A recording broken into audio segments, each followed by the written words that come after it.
Hello, this is the Harboring Light. I'm Mary. I give a conservative take about the world around me. So this particular episode, I'm focusing in on Beetlejuice. So I'm going to talk about the original Beetlejuice and then give thoughts on the up-and-coming, sequel that's coming up this September. And I also would like to know what you all think about, the aspect and the themes that are interlaced in Beetlejuice and the breakdown about how it came to be in this episode too. So please feel free to reach out to me either through email, either through Substack, or Twitter. Or I'm working that out too on YouTube. All right, so let's dive in.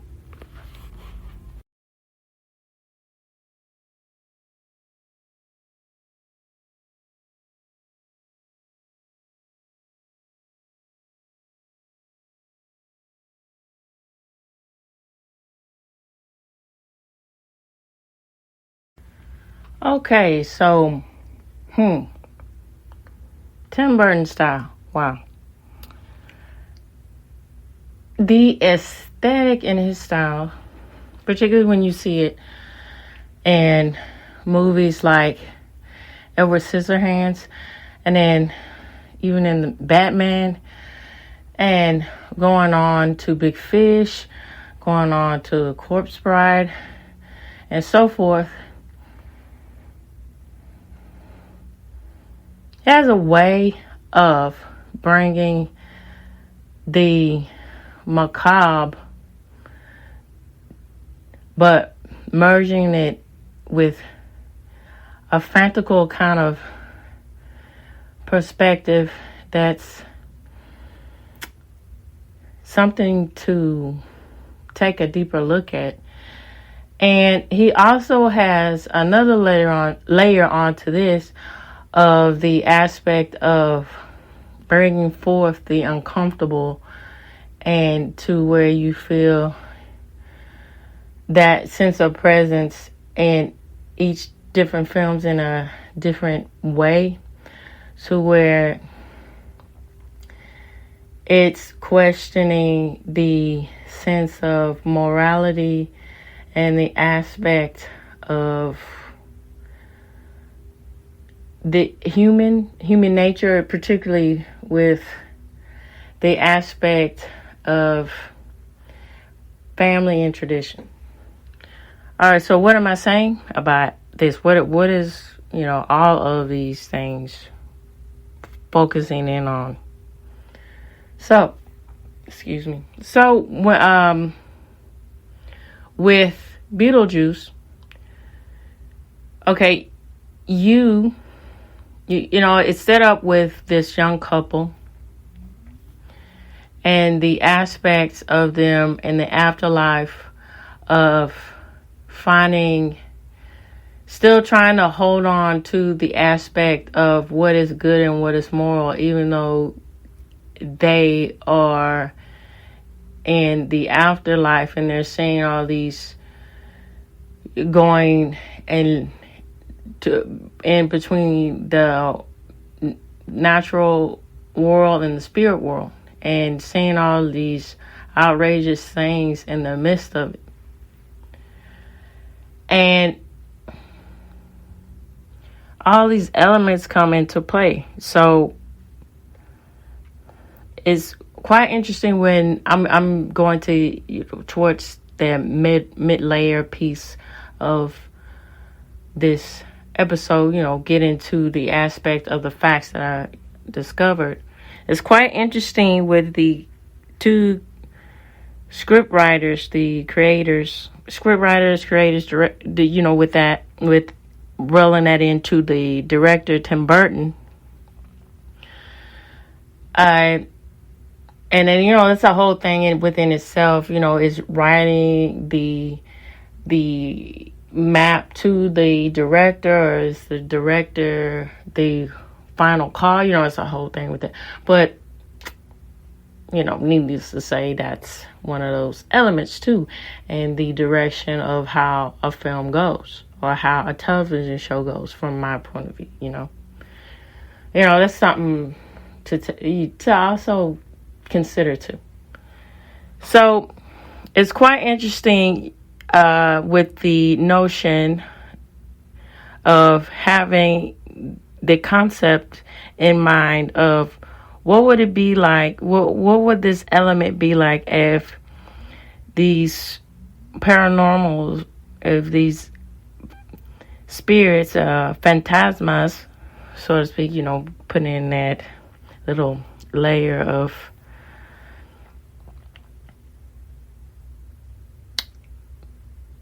elements of, different culture, of Spanish, of phantasmas, is, quite the linguistic lineage of what is said in the Spanish-speaking world.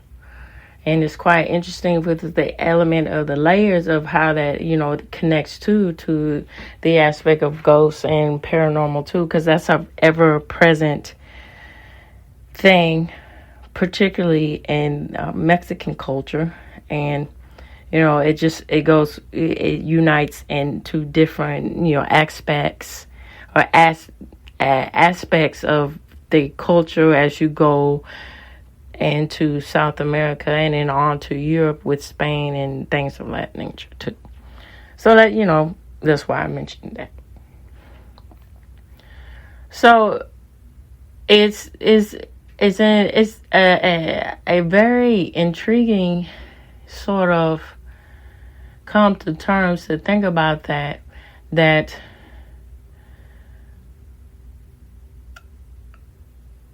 the spirits of a house, what is the history behind this? And okay, so Casper, captured that element from a childlike point of view, but with Beetlejuice, it's more of a adult perspective, but you also have the underlying element of the adolescent perspective about death, and then also the childlike wonder of exploration with the fantastical elements of the visual perspectives that you see throughout the film to capture in, that essence of not having such a gore-like esque into presenting these things in this movie. And so it's quite interesting because the aspect of tradition and family also comes to play in this movie too. So when you see the Deeds, as far as Lydia Deeds and her mom and her stepfather and so forth, these people are not what you peg as a traditional sort of type of family. They're more modern, they even pose it as an heir of themselves, as a rite of passage, her parents, that, we come from New York. We have these heirs, and then we are of cultured breed, but we still are looking for the space, a place, and then with an essence of a space of home to dwell in and have a simple life, so to speak. And it's quite interesting, even in their hub of heirs, they still want to see that aspect of the importance of being part of a simple town from their point of view, just slowing down and not being part of the hustle and bustle of the aspect that typically happens when you live in the city. But it's also unique because they also manage to bring into play the aspect of wanting their own culture still relevant in the presence of this area of it looks like they might be in Vermont, but the aspect of that, but that feel of the hometown spirit, they want to bring in the elements of their urban jungle, concrete jungle, avant-garde sort of existential sort of, cultural presence there that know that they are still of this world, that world, And so I think it's also quite interesting, the other layer that is laid into the details, particularly with this, with the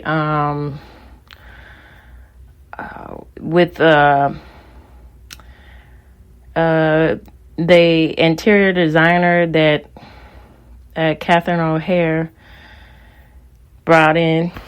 And it's quite interesting because, as I found out through research, his character takes on a new look when I found out that one of the script writers, they particularly did a piece that wrote particularly with detective work that has to do with I guess it's a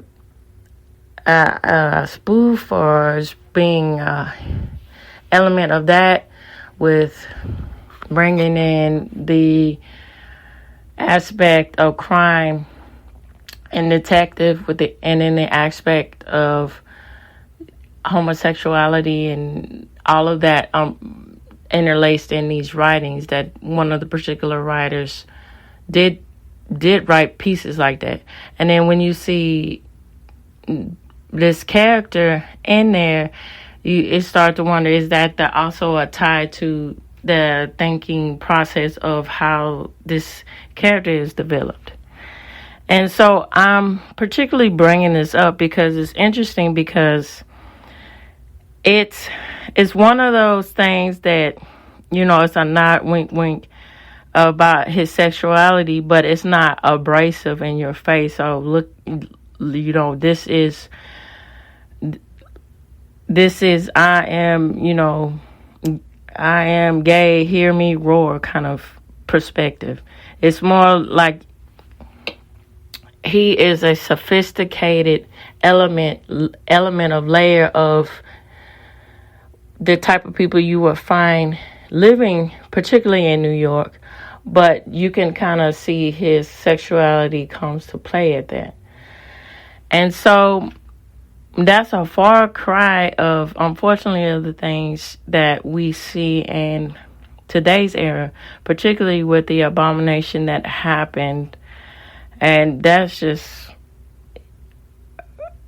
words faze me with that, with the Olympics, and trying to say that we're not pushing an agenda for, gay, trans, whatever.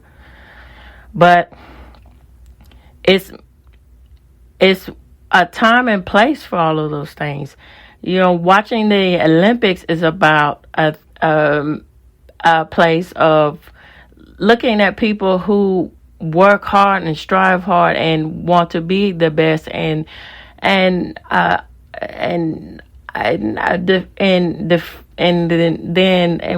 that, the athleticism within winning, and then the defeat, and then being graceful in defeat, and having all of that team spirit come along with the Olympics. And then, the Olympics is traditionally a family affair to watch, and it's very unfortunate that that's falling on deaf ear now, and there's no decorum that is respected in the aspects of things like this.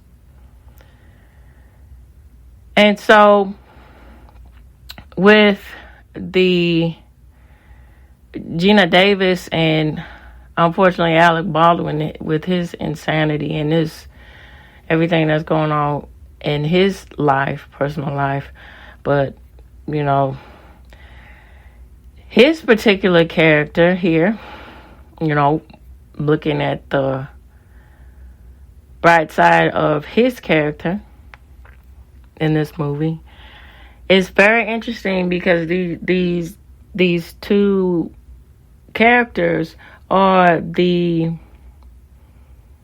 example of what it means to hold on to your sense of reality and your sense of decency in the midst of uncertainty. You know, it was quite easy. It would quite easy for them to just give in and just be aloof or just be discerning with the aspect of scaring off these inhabitants and their dwelling, you know, just completely be a typical aspect of an element that you would see in a horror film, of just completely scaring them off, to scaring them to the wit's end, and that's the end of it, or, you know, trying to be violent or so. But no, they took a different route, and that there's, as I said, grace within understanding the elements of being moral. And then all the other aspect of Beetlejuice himself with his degradation. All right, so with all this said, let's get into the factual parts of Beetlejuice.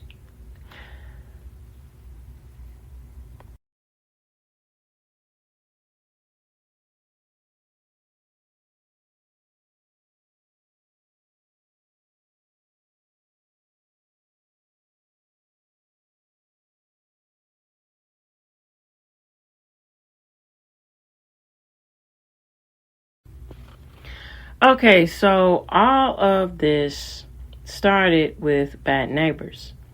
It was the mid-1980s, and horror novelist Michael McDonald was trying to break into the movie business. In the wake of blockbusters like Poltergeist and Ghostbusters, he helped to write his own supernatural script. One day at their home in Medford, Massachusetts, the author and his partner, award-winning Tufts professor Lawrence Steinlick,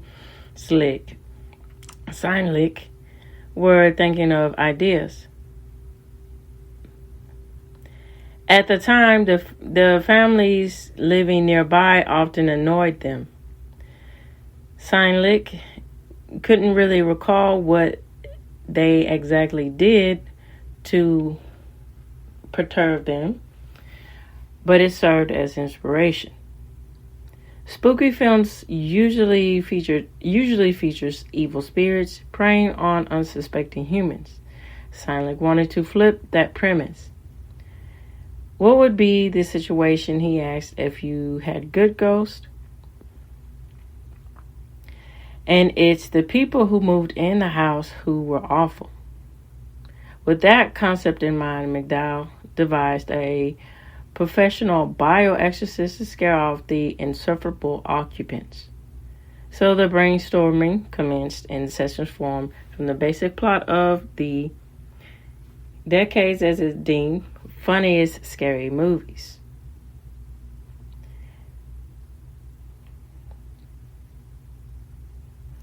So, going on, says, my philosophy is if I have one, McDonald told Farragon in 1984. So these are what these is the type of writings and a sense of humor that is inspired for the aspect of the aesthetic of the film Beetlejuice. And it's saying that it's that the universal joke, and we are all the butt of it. So this is the ever-present theme in the movie, which is, you see that particularly when the Alec Baldwin's character and Gina Davis, when they're just going about their lives, going over a bridge, and it just so happened that their demise is a dog that jumps off of the plank and they fall to their death. And it's very interesting because there's fan theories, if I'm not mistaken, that says that dog was actually planted there by Gina Davis's, the character of Gina Davis's, her relative that was asking her about the real estate and what are they going to do with that big house, because they didn't have kids at the time. And, just pressing the question because, she's a real estate agent. And so there's a fan theory that she is the plot to their death that was all planted. And that's quite interesting. All right, so let's go on to other elements about Beetlejuice.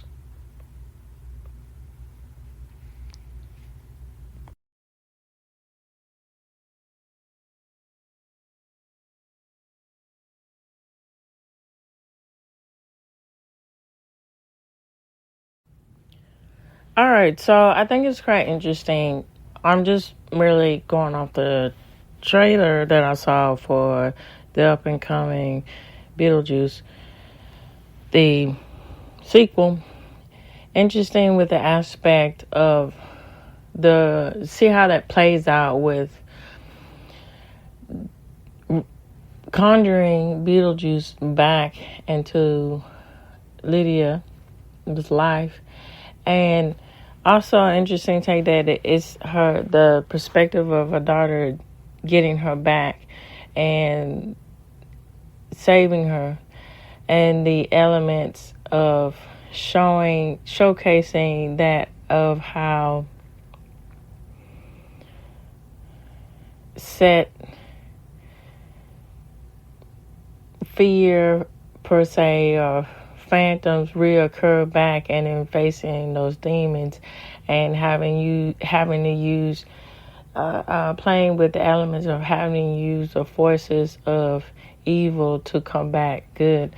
I think it'll be an interesting play on that. And also the spin of, it seems like they're going to take that spin of the single mother route instead of a traditional aspect of a parental role of a two-parent household. And I think all those elements are quite interesting. And it was also interesting that there was plans for a Beetlejuice sequel, and it was supposed to center around this aspect, from what I understand, of poltergeist, that of gods, of Hawaiian gods, and is haunting a hotel and all that, and that seems all over the place. And I was like, oh, okay.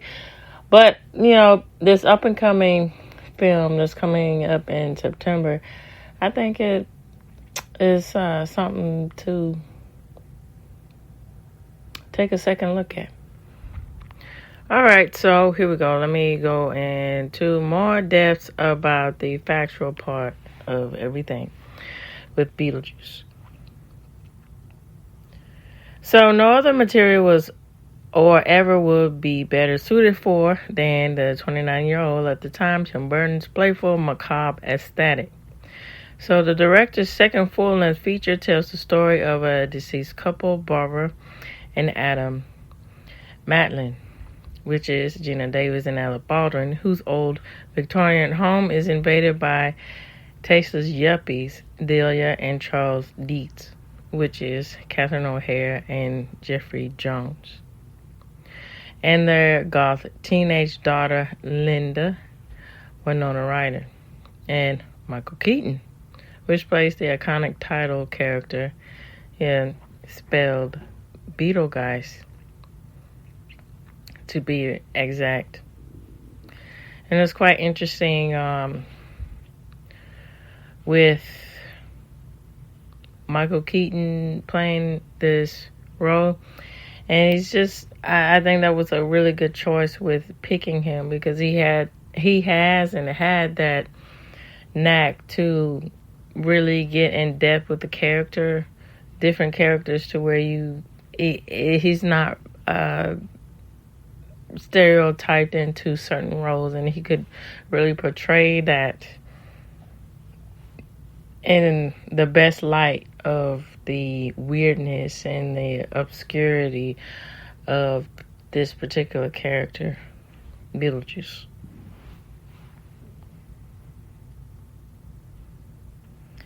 And so it's with the perfect amount of grimy, charming sleaze. In The New Yorker, a critic, Pauline Kael, compared the actor's performance to an exploding head and wrote that he isn't on screen nearly enough. So Burton's Danny Elfman scored opus is stuffed full of campy, terrifying special effects, teen angst, nouveau, rich, blasting New England charm, a vision of death as an inescapably dysfunctional bureaucracy, and Harry Belafonte's songs. So I think it's quite interesting too with the aspect of critics. So yeah, particularly going back to Ebert and Roper, how is an overall theme to where you can take a look at that, of that having this interest, hired interest, and to purposely writing things off as bad, and how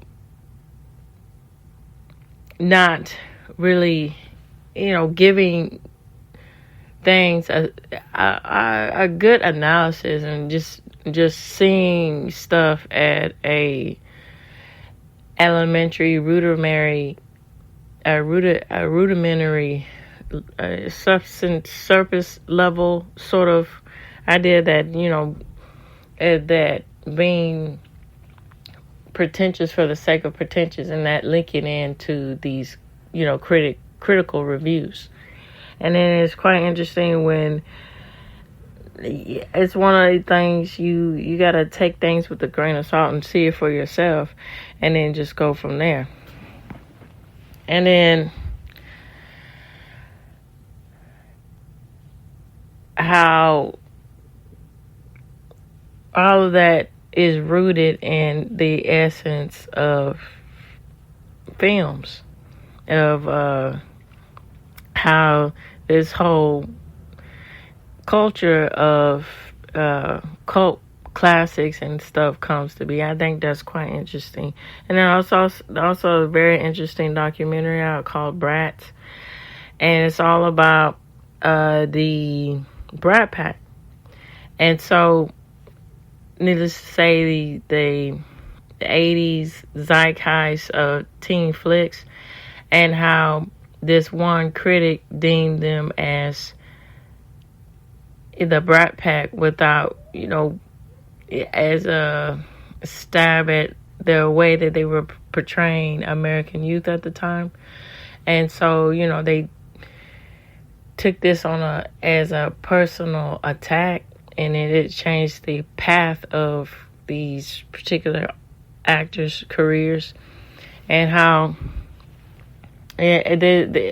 without giving too much away, it's just very interesting how the elements of owning what you're doing and then building on that craft can change your whole outlook about things.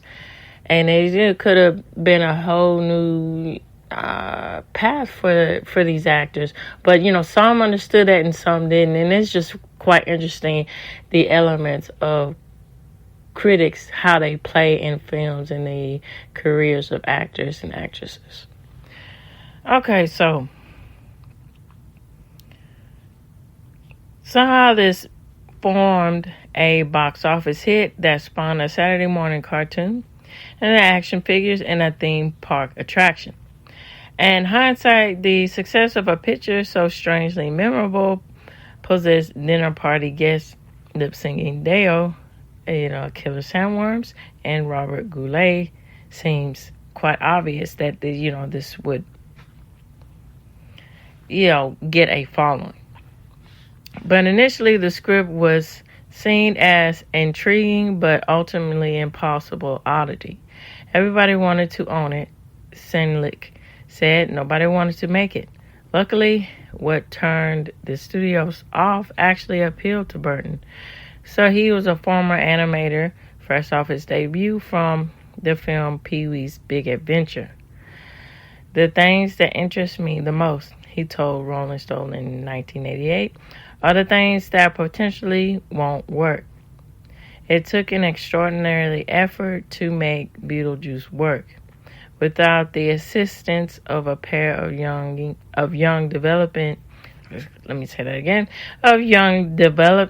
executives, a powerful media mogul, and a skilled rewrite person, the movie may have died before reaching the afterlife. So long before Beetlejuice, McDowell had become enamored with death. To him, it was something to explore, not fear or avoid.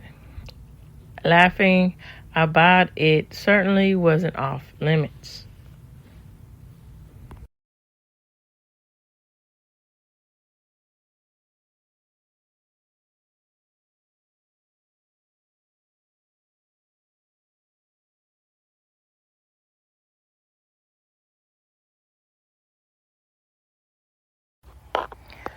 All right, so as I had mentioned, so McDowell had a interest in death, and particularly saying that himself, life is most grotesque.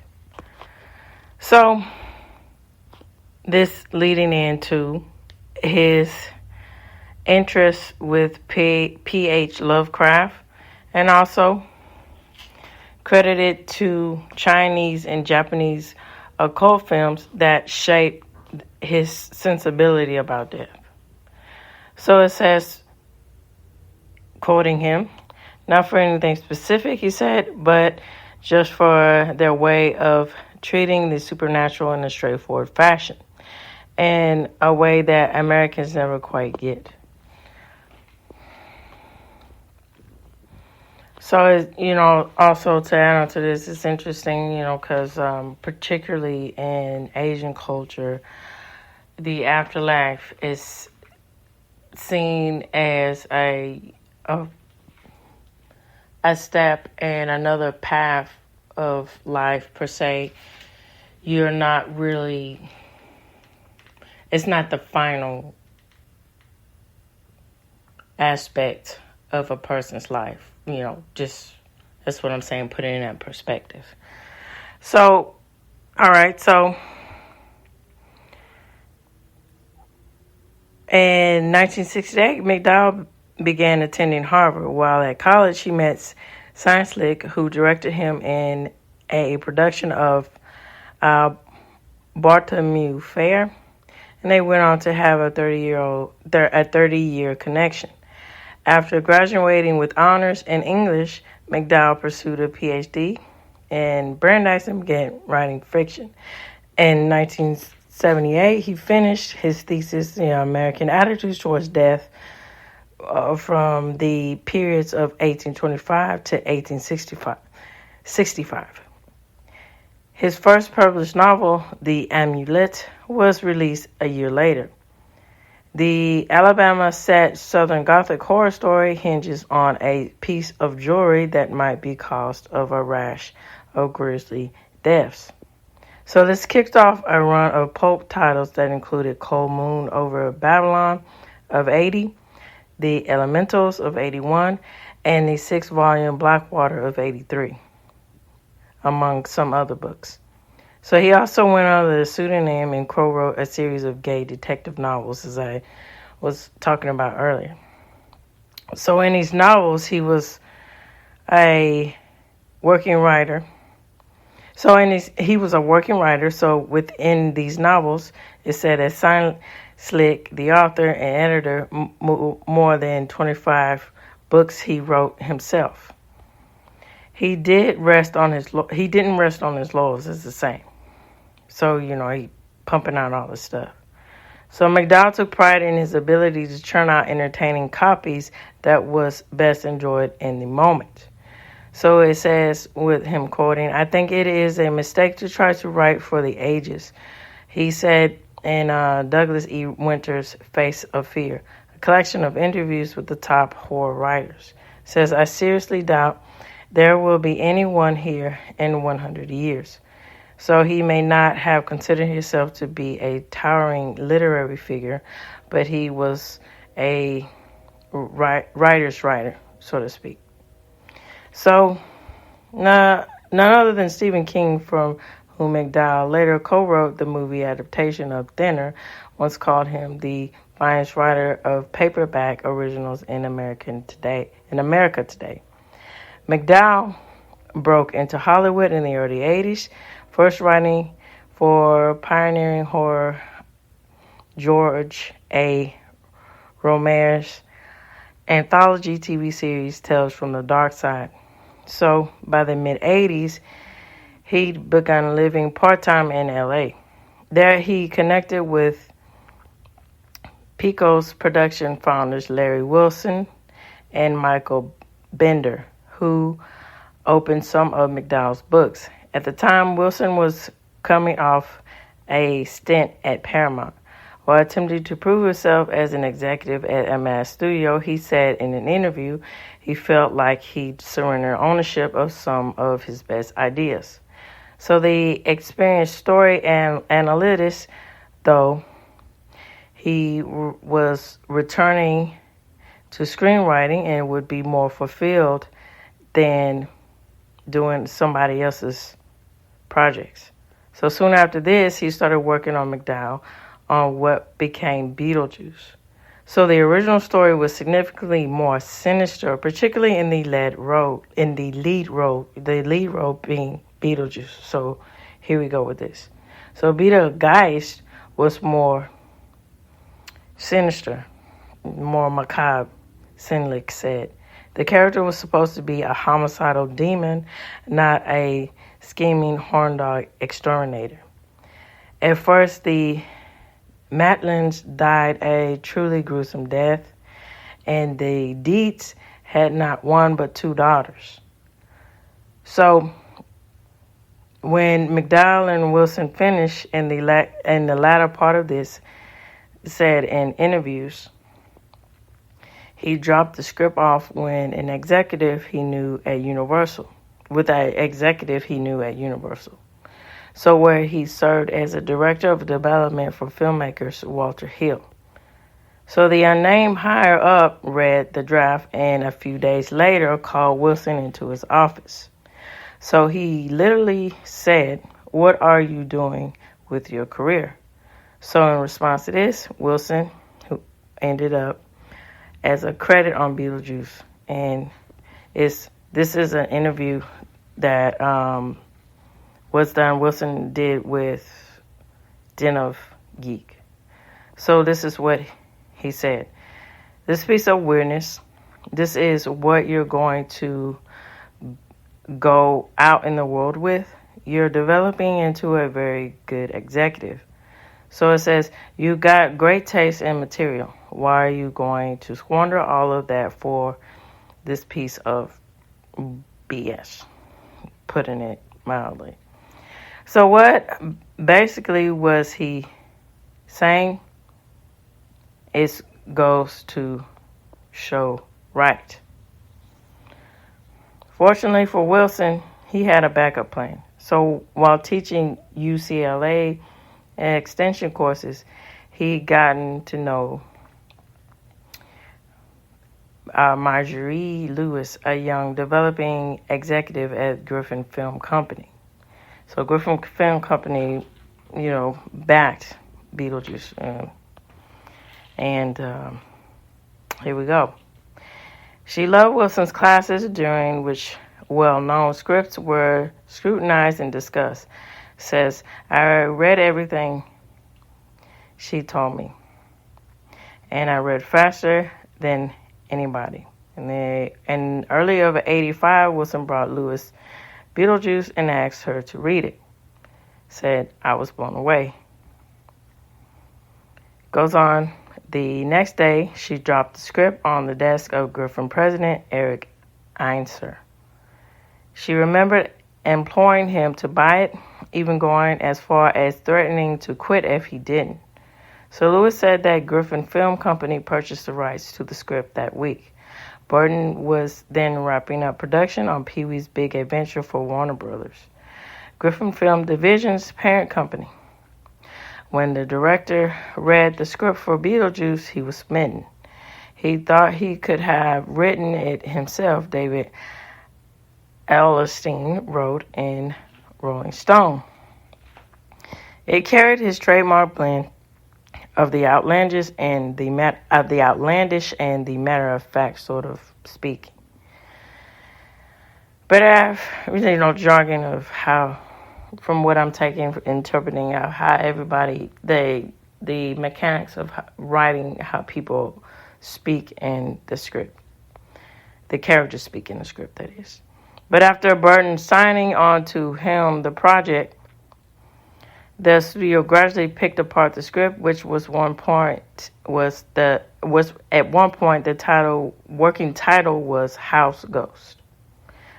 Burton also jokingly suggested Scared Sheetless and was horrified when the studio actually mulled it over.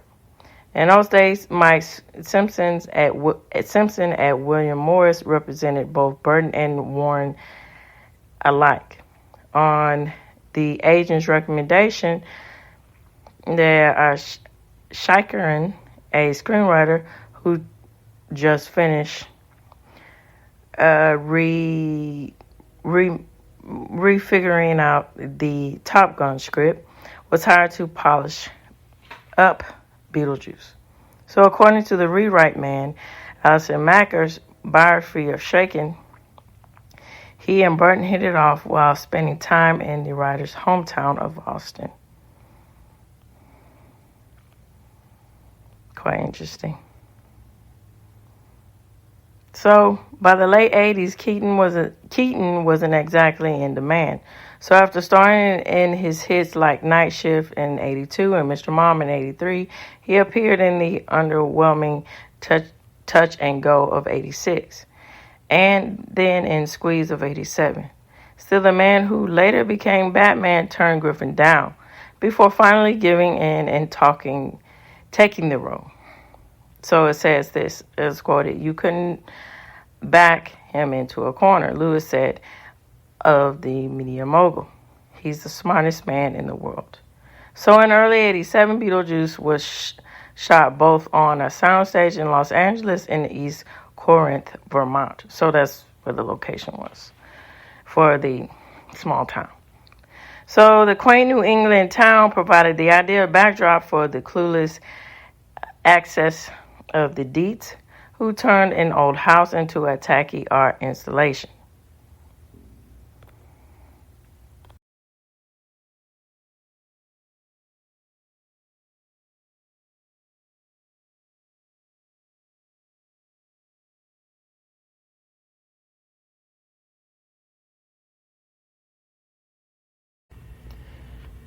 Okay, I'm going to wrap up everything, and here are some more facts about Beetlejuice. So the famous Belafonte-infused lip-singing scene, which led to Deo being played on the top 40 radio stations, only happened because the singer's music was easy to license. Songs such as the R&B classic When a Man Loves a Woman was a pre-Michael Bolton era, were suggested, but it was too expensive to clear. So every time somebody heard the words David Griffin, who was said, they raised the price. Steinlich enjoyed visiting the production. At one point, he met old Hollywood star Sylvia Sidney, who plays Juno, the Matildan's cigarette-puffing caseworker, afterlife caseworker. When she noticed that her customary hotel gift basket contained a giant uncut spunky fruit, Silent recalled her openly wondering, what am I supposed to do with this pineapple? That's quite funny. So Silent saw McDowell's fingerprints all over the movie's final cut, right down to the brothel aspect with Beetlejuice visits. So, as quoted, it says, it is actually based on a series of 19th century French stereograph cards of devils going to various aspects in hell. So, to add on to this, it just said Silent, whose partner amazed a large collection of death-related artifacts that are now on display at Northwestern. So it's also quoted, we not only own this set, we also had a book about it, and lent Tim the book. And this was in March 30th of 1988. All right, so here are the breakdowns of the numbers as far as the box office impact of this movie. So Beetlejuice hit theaters. When it hit theaters, it took in $8 million in the opening weekend and eventually grossed $73.7 million in North America. The film, which had $13 million budget, was a big hit. The movie resonated so much with kids that it was spun off in the animated series and a long-running stage show at Universal Studios theme park. Yeah, and I remember that cartoon show. It was quite interesting, and it took on a different plot of Lydia being more associated with Beetlejuice. So, following the release of Beetlejuice, Warner Brothers greenlighted Burton's version of Batman. And Sam Hamm in the same arrangement had led with McDowell on Beetlejuice. Alright, so let's get into Beetlejuice 2, the sequel. So, hold on, sweetheart. Okay, I'll get it for you just a minute, baby. So, the sequel, which according to Rewrite Man, was titled Beetlejuice in Love. So, it's centered on a romantic triangle involving the title character of an opera singer and her dead fiance. Saccharine fell ill in the summer of 1990, and the script was later shelved. So, this is the working aspects of the sequel and the earlier versions into what the version came to be to what will be seen in theaters in September. So Burton soon came up with the idea, as I mentioned earlier, hold on baby, for Beetlejuice Goes to Hawaii. Jonathan Jim even wrote a script, but it never panned out. Since then, rumors were swirling about the ghost with the most, and again being summoned to the realm of the living. And it's just quite interesting how this will turn out in theaters. So what do all of you guys think about Beetlejuice? What are your thought process about how the impact of the film in society? I would like to hear from you all either through X, either through email or Substack. All right. And also, what do you guys thought process about film critics and film theory and all of the aspects? I would like to know about that too. All right. So this reaches the end of the Hovering Light. Tune in, turn up, and absolutely take care. Bye-bye now.